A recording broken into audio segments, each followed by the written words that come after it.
নমস্কার দর্শক ও শ্রোতা বন্ধুরা, আশা করি ঠাকুরের আশীর্বাদে সকলে খুব ভালো আছেন এবং সুস্থ আছেন। আজ আমি ঠাকুর শ্রী শ্রী রামকৃষ্ণ দেবের কাহিনী অবলম্বনে কথামৃত থেকে শ্রীরামকৃষ্ণ ও সত্য কথা নরলীলায় বিশ্বাস করো এই পরিচ্ছেদটি আপনাদের সামনে তুলে ধরব। ঠাকুর কহিলেন, প্রাণকৃষ্ণাদি ভক্তের প্রতি আর সংসারে থাকতে গেলে সত্য কথার খুব আঁট চাই। সত্যতেই ভগবানকে লাভ করা যায়।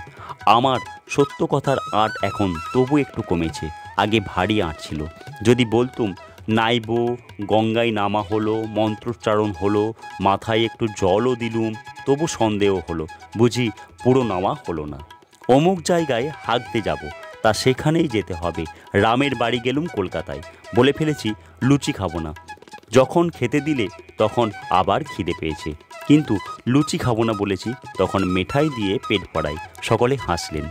এখন তবু একটু আঁট কমেছে, বাহ্যে পাইনি, যাব বলে ফেলেছি, কি হবে? রামকে জিজ্ঞাসা করলুম। সে বললে, গিয়ে কাজ নাই। তখন বিচার করলুম, সব তো নারায়ণ, রামও নারায়ণ, ওর কথাটাই বা না শুনি কেন? হাতি নারায়ণ বটে, কিন্তু মাউতও নারায়ণ। মাউত যে কালে বলছে হাতির কাছে এসো না, সেকালে মাউতের কথা না শুনি কেন? এই রকম বিচার করে আগেকার চেয়ে একটু আঁট কমেছে। এই ছিল আজকের আলোচ্য কাহিনী।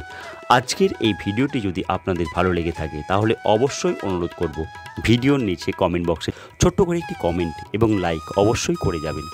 যারা আমার চ্যানেলে আজকে প্রথম এসেছেন তাদের সকলের কাছে আমার অনুরোধ, আমার ছোট্ট চ্যানেলটিকে সাবস্ক্রাইব করে গতি পরিবারের সদস্য হয়ে আমার পাশে থাকুন। আর যারা ইতিমধ্যে আমার ছোট্ট চ্যানেলটিকে সাবস্ক্রাইব করে গতি পরিবারের সদস্য হয়েছেন তাদের সকলকে আমার অসংখ্য ধন্যবাদ।